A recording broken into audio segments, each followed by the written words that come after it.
all right. Let's get the show on the road. Welcome to the 11:50 session. Just so you're in the right place, it's dark and my lights aren't working. That should be what's happening right now.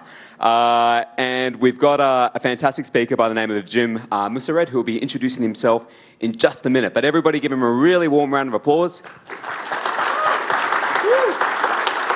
All right, thank you. Got a lot of slides to cover. Okay, thank you very much for coming to my talk. Some things to get out of the way first. What a waste of time. Yes. What about Philips Hue? Home Assistant, LifeX.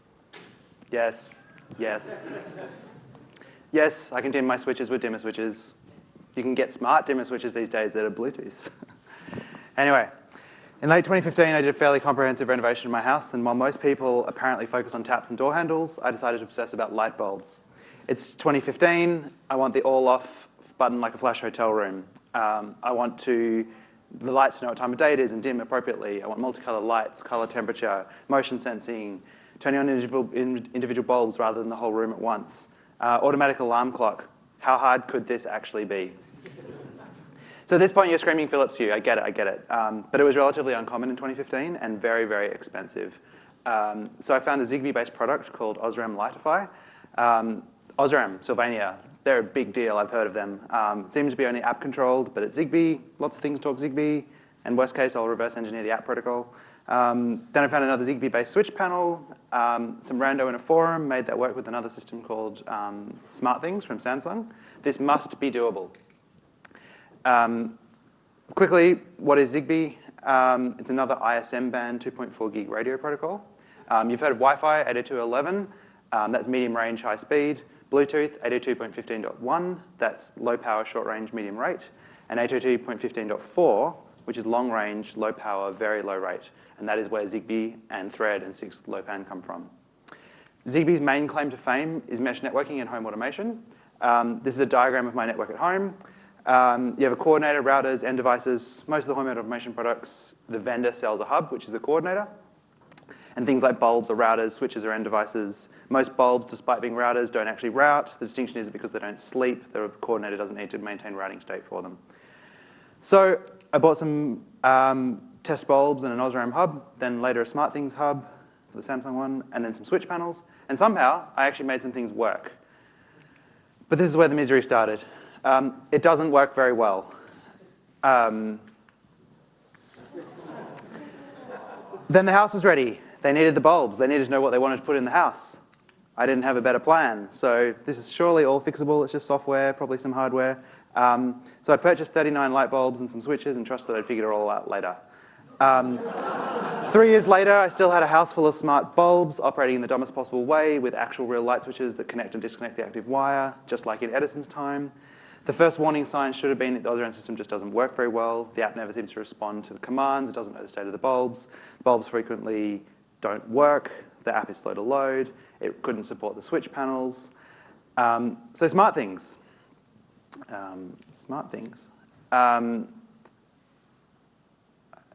This is one of the most incredible achievements of software I've ever seen. It does a lot of things. It's a cloud IDE, a cloud programming language, customizable cloud-based phone app, a cloud runtime, ZigBee, Z-Wave, you name it, a whole ecosystem of ZigBee-based gadgets. 90% of my experience was copy and pasting code that I didn't understand from forums. I was eventually able to make it control a bulb with a light switch, but I could not see how to scale this to 39 bulbs and do any sort of automation. Only with the benefit of having subsequently learned a lot about ZigBee, I now understand what the code I was copying and pasting was doing.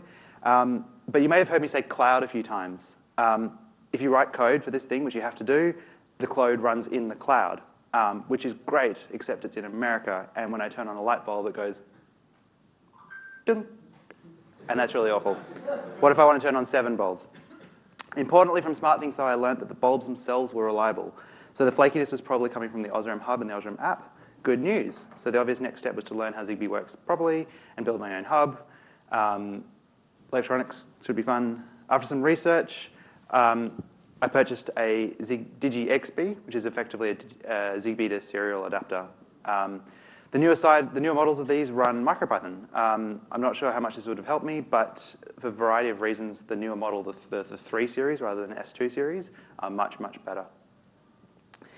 Now, My expectations into getting this to work was that the module would have some library that would have a light.on or something like that. Maybe it would even have a library at all, or at least someone out there somewhere on the internet would have actually used one to do something with controlling lights. No. Reality was, it gives you a UART. You send frames to it. You've got to know what the frames are. You've got to know how to encode them. It has an AT command set like an old modem, but it also has this API mode that's weird, and the end-inness is different between the different layers of the stack. Lots of ways to go wrong. Now, the sensible thing would have been to do this on a PC, but for some reason I did it on an AVR, and I had this insanely slow development cycle. But I made a light turn on. That's a video. OK, I'm putting the pin. Oh, yeah, there you go. I'm putting the pin in the header, and the light came on. This was a truly happy moment. So quickly, what is ZigBee? Profiles, endpoints, clusters, devices have addresses. You can use either except for when you can't. They have endpoints, which are kind of like functionality, and they have a profile. So something like a light bulb would have an endpoint for its light. A switch might have an endpoint per button, except for other switches like this one that have one endpoint and lots of functions per thing. There's a special ZDO, ZigBee Device Object endpoint. It's confusing and weird. Endpoints contain input and output clusters, which are like related groups of functionality. The profile says what clusters you can have. So home automation says you can have an on-off cluster, for example. They have commands and attributes, except for the special snowflake, which the cluster itself is the command. You can bind them together, so you can do things like this switch controls this light and doesn't even need to talk to the coordinator. And you can put them in groups. And then you can do multicast to devices. So the way this works under the hood is that you build frames, just like any other network protocol. And unfortunately, I could not find anything that did this for me. I was just reading specs, trying to figure out how to piece together these protocols, and hoping, sending them out into the ether, and sometimes bulbs turned on. So I wrote a library that lets me describe what the spec looks like in JSON, and then it automatically generates these frames for me. And then what this lets me do is test later by writing a JSON blob with a command in it, and it will do all the encoding for me. This saved me a lot of time. This is good. I was glad I did this. So quick intermission about home automation systems. There's a lot of stuff out there. I've already mentioned a few. But I'm a big believer in the sunk cost fallacy and also the non-invented here syndrome. To me, home automation is about automation. It's not just a matter of saying, I press this button and this bulb comes on. I want the automation. So there's smarts that need to happen in the middle, especially things like groups. It's not just go through every bulb in this group and do the same thing to it. I want to know that when it's a group, I should do a multicast.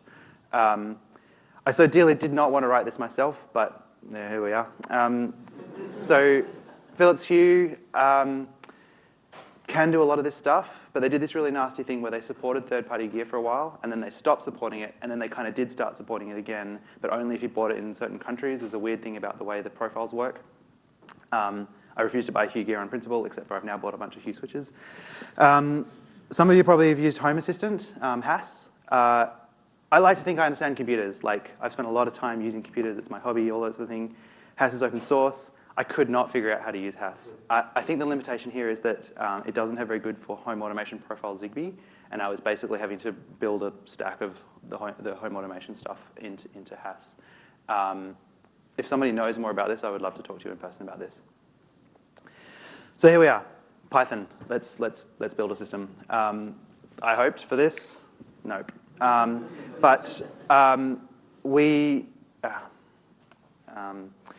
So my goal is to build a hub running MicroPython that runs all this. I'll write it in big Python on my desktop and then get it all working. It's a good lesson for MicroPython and IoT development is that do it in the fastest possible way and then only do the slow bit when you have to. So flashing devices and stuff, defer that as long as possible. In this case, I got it working and then I lost interest, and so I haven't done that last part. So I have a rudimentary way to control bulbs in Python, receive events from switch panels. It was always really complicated. Switches would work on the second button press only. I eventually tracked this down to the XB has a timeout for how long until it stops listening to a device, and that timeout is 20 milliseconds. But devices like switches are battery powered. They sleep for minutes at a time. So the XB out of the box cannot connect to a switch. And I spoke to a lot of different people from Digi and from the switch manufacturer. We eventually tracked this down.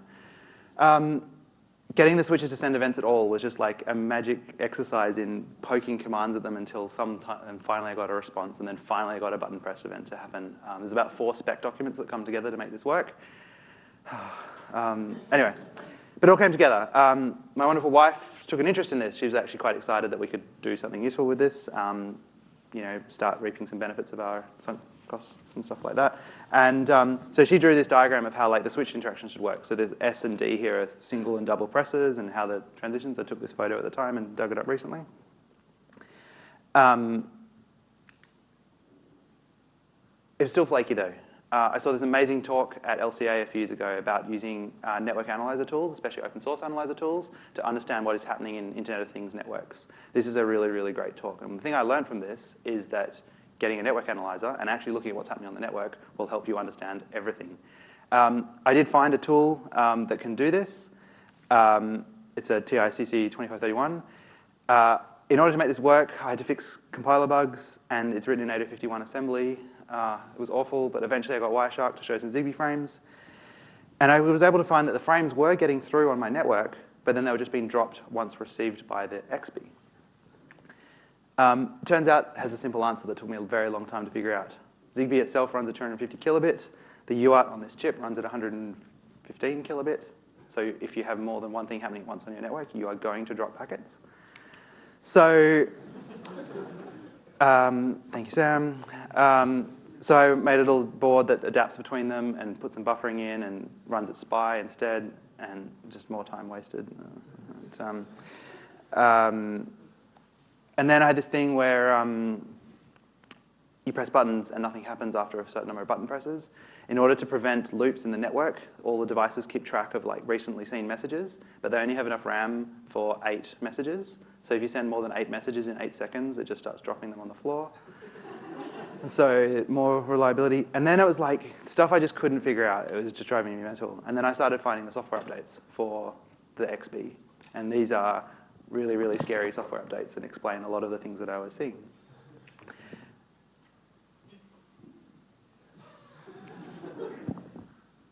I like all of my packets to go through. Or at least like 499 of them is pretty good or whatever.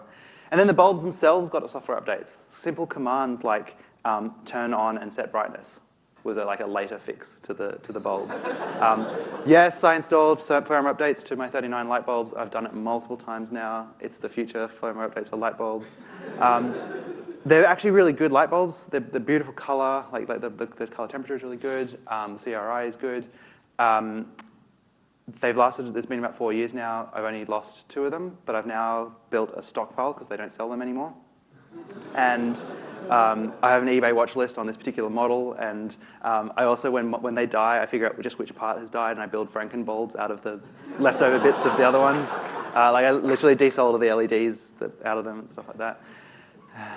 Anyway, so this is just a cool aside, nothing to do with ZigBee, except it's integrated in the same system.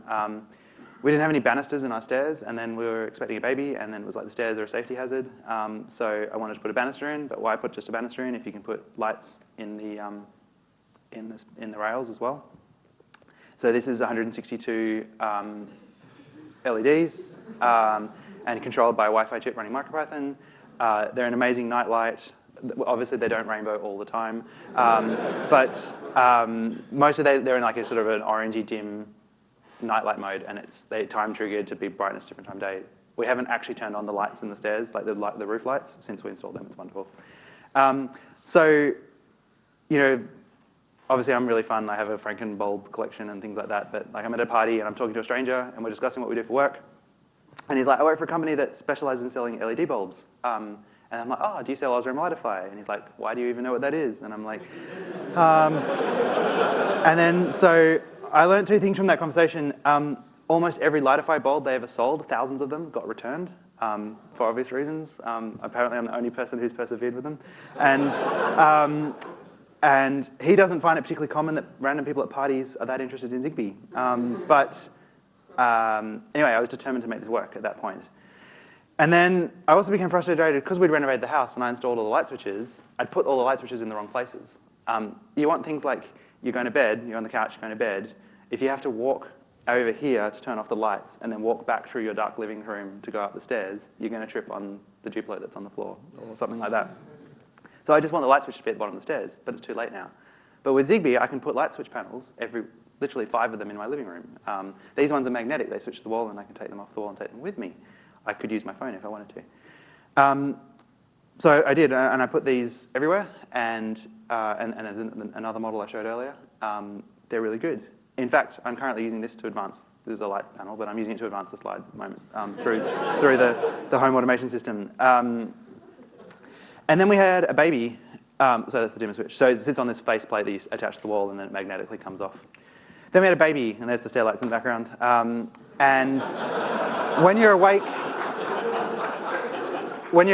all day, all times of the day, which is an experience you should experience maybe, you want to be able to dim the lights. And at this point, we can only switch them on, and they come on full brightness every time. And they're great bulbs, but they're blinding. It's like being here. And my wife's like, we've got to get the lights dimming. We've got some return on all this investment we've put into things. So I needed to make this work. And so this is hard because it's a lot of asynchronous code. And the reason it's asynchronous is because you're sending packets out on the network. And you get replies from the devices at various points. But probably the second more important thing is, like, I don't even know how to talk to these bulbs properly. I've got all these commands in the spec, but which command is it that I want? How do I discover the capabilities of the devices and things like that? And I want to be able to explore the devices and find out what capabilities they have so that I can test it further. And then configure them so they report their state correctly and things like that. So what I really wanted was a ZigBee Explorer, and this is something I haven't seen anywhere else, which is like a way to browse the network and see what home automation capabilities the devices have. But then I have to write a UI. It's not really my thing. And then I tried to do it before, but I just don't like UI development. And I use CAD tools. Like, that's the main way you do graphical stuff on a computer. And so I thought it'd be really fun to write my own UI framework that's based on parametric CAD solving. And using the HTML canvas element. I love it, but come and talk to me later, and I can show you how that works. But anyway, I'm going to give you a quick demo. So this is a local instance of the server. I have 2 light bulbs, and they're in a group together, and I have a switch. So at the moment, my switch is configured that when I press the on button, it sends the spacebar key. But what the goal of this whole system is that most of the other home automation systems involve some sort of complicated way of expressing your desires in YAML. I don't like to talk in YAML. I like to talk in Python because I can write loops and if statements and things like that. So if I reconfigure the off button, then I can, that was my emergency back button as well. I don't have time for this, but OK. Everyone put your hands in the air. Get it? Many hands make light work. Thank you. But when they're on, I can also do things like change their color. Green. The green's not very good. There's a blue. And then I can like rainbow through the colors and things like that. And these are just like if statements. I can query the current state. But I do this in Python. I don't do this in YAML. And I do that by editing the code in the box. In addition to that, I can control the group together, so I can turn the group off manually, or individually control a bulb, like turn that one on and change its color or whatever. Yeah, I wrote all these sliders and things in, like, it was stupid. But anyway, so this is the home. This is actually SSH'd into my home. And one of the big features I wanted was a map. A lot of the phone apps are just like a list of devices, and I don't want to be like kitchen bulb 3 or whatever. I just want to look at that and be like, well, this is the kitchen. I could overlay a floor plan if I wanted, and I could. Nobody's home. Why are all these lights on? And so I can turn off the kitchen, or I can pretend I'm pressing the light switch that's in the kitchen. So for example, the left button, if you single tap it toggles, and if you double tap it, if you double tap it toggles. So I can simulate those events. I can control the stairs, put it into rainbow mode and things like that. But I really love this map view. That's how I think about the layout of the house, and so it works for me. So I can turn on the TV area, make it look like it's inside of lab or something by turning the temperature all the way to cold. But my wife might be at home, so I might just stop doing that.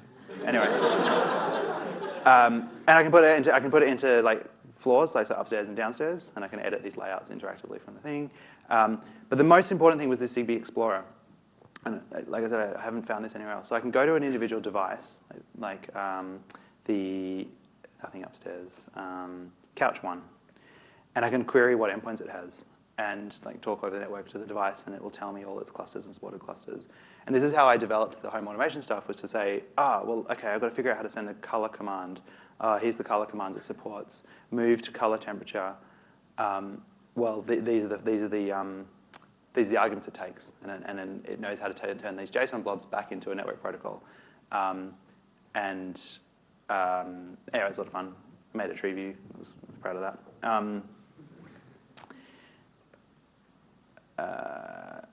Present. Okay, another intermission. Oh no, I'm controlling the bulbs now. Okay. So that was a demo.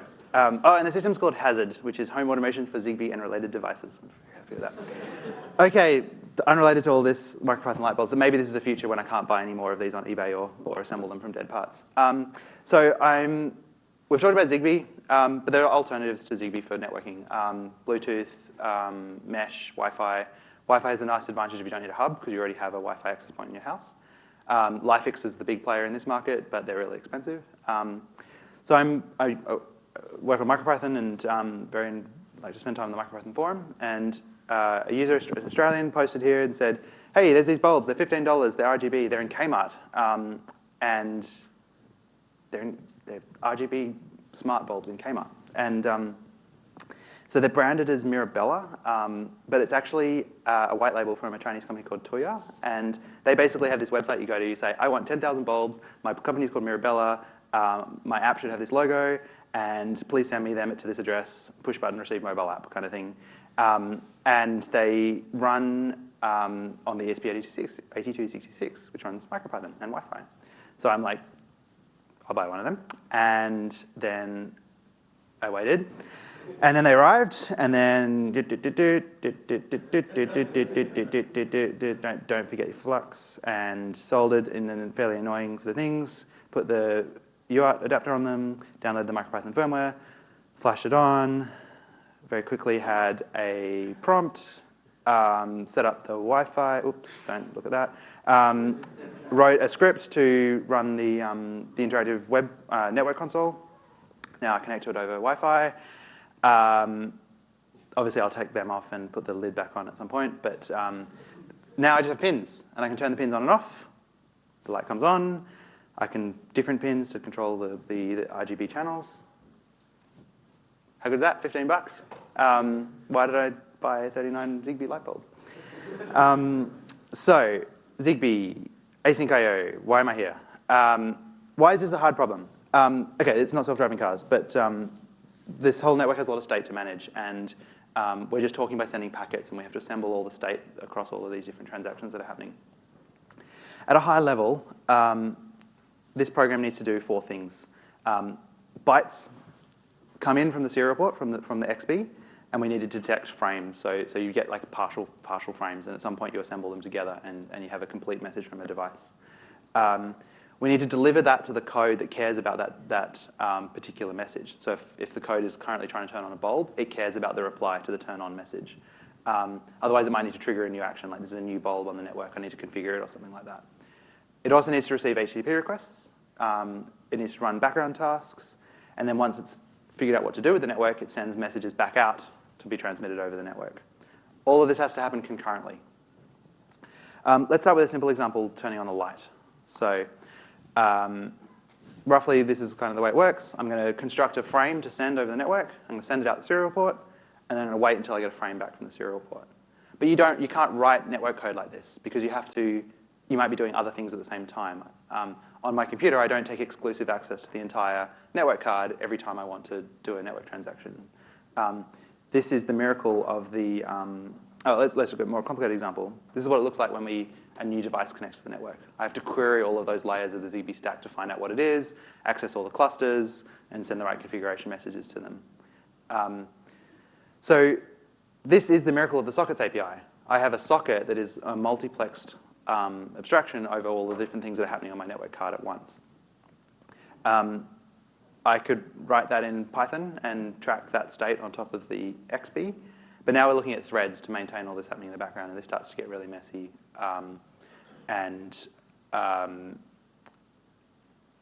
It just doesn't work very well. Easy to deadlock.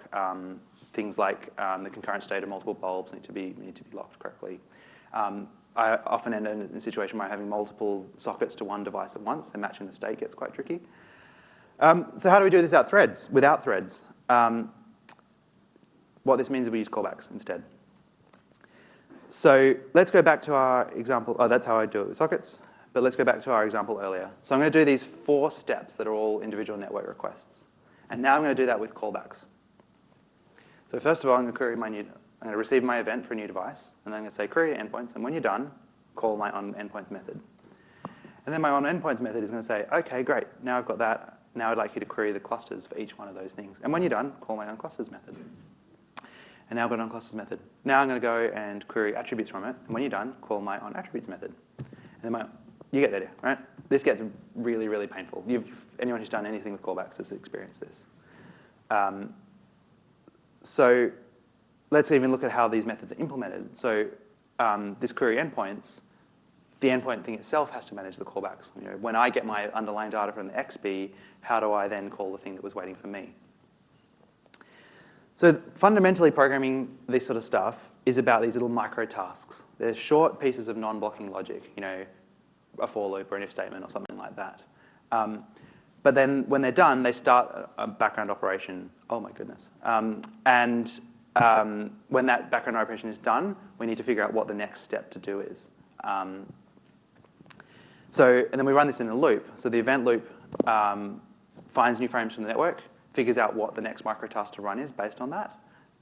Same for HTTP requests. Once we've generated data, we need to send it out to the XB. And any of these handlers that we figured out we need to run next, they need to be run from the queue. Make the language do this instead of managing callbacks. And the 2 concepts that map are async and await are the way of describing your microtasks instead of callbacks. And the event loop is managed by the async IO module. So this is the new version of that code. It looks exactly like the way you want it to look, no callbacks. And the only thing that changes is that we added async and we added await. And so what await does is says, call this method in the background, suspend execution of this function, return the execution back to the loop. And when you're done and the endpoints are available, then continue execution of this function. If you've used a generator in Python using the yield statement, it's the same concept. We have this function that can suspend execution to pass state back to the caller. And by that simple definition, async is just a keyword that says I'm allowed to use await in this function. In the background, what it is a coroutine, and there's Python stuff that knows how to interrogate that coroutine and pass the state onto it and keep iterating. Things that were really, really hard before with threads suddenly became really easy. I can await on multiple things at once, for example, rather than having to manage multiple threads all going and doing work in the background. Once I'd figured out the basics of this and done some plumbing, everything was so much easier. Like productivity was literally 10 times better than it was earlier than before using async. It was really, really worth investing in. It is hard to use, and it's very, very hard to retrofit to an existing code base. I highly recommend starting, if you're going to use it, start with a new code base. There was an excellent talk on Friday, Andrew's talk, about Django moving to async. It shows just how hard this is. If you have the opportunity to start on a new code base, it's really, really, really good. I barely have time to go into this, but I want to show you how this really helped with a case where I want to distinguish between a single press and a double press. So conceptually, a single press sends one message, and then a double press sends a message and then another one straight after. So I want to detect the case where I've had a single message and wait a little bit because the next message might arrive. I don't think I have time. Come and see me afterwards. I don't have time to go through this, but it looks a bit messy with futures and stuff like that. But the equivalent in any other way would have been about 5 times as much code. OK, summary. This actually worked in the end.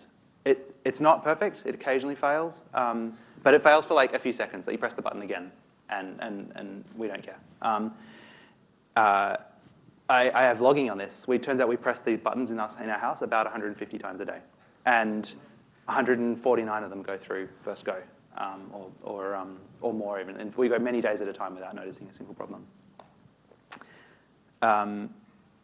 I haven't really finished the aesthetics. Like I just have light switches all around the house. My favorite is actually this one by the front door. So that red button just turns every bulb off in the house. So we leave, we walk out, turn off the whole house. And every time I leave the house, it makes me smile because it just works. I have the equivalent thing. So this red button here is at the bottom of the stairs. Just turns off the whole downstairs when you're going upstairs. I forgot to update the description of this.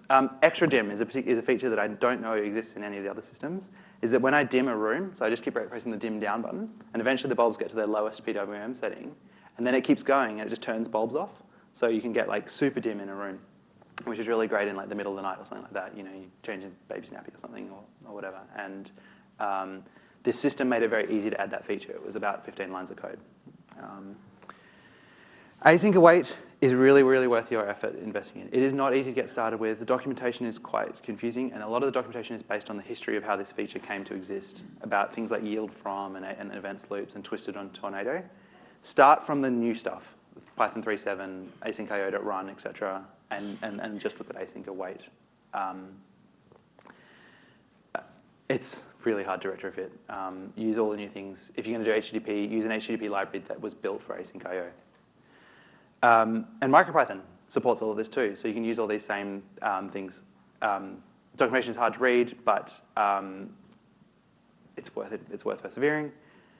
Home automation is really wonderful. I'm really, really glad I did this project, and I've really enjoyed playing with it. Thank you very much.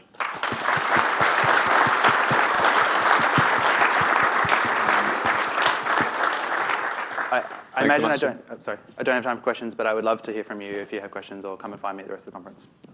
All right, thanks, Jim, for many light bulb moments. And here is your mug. Thank you so much. Thank you.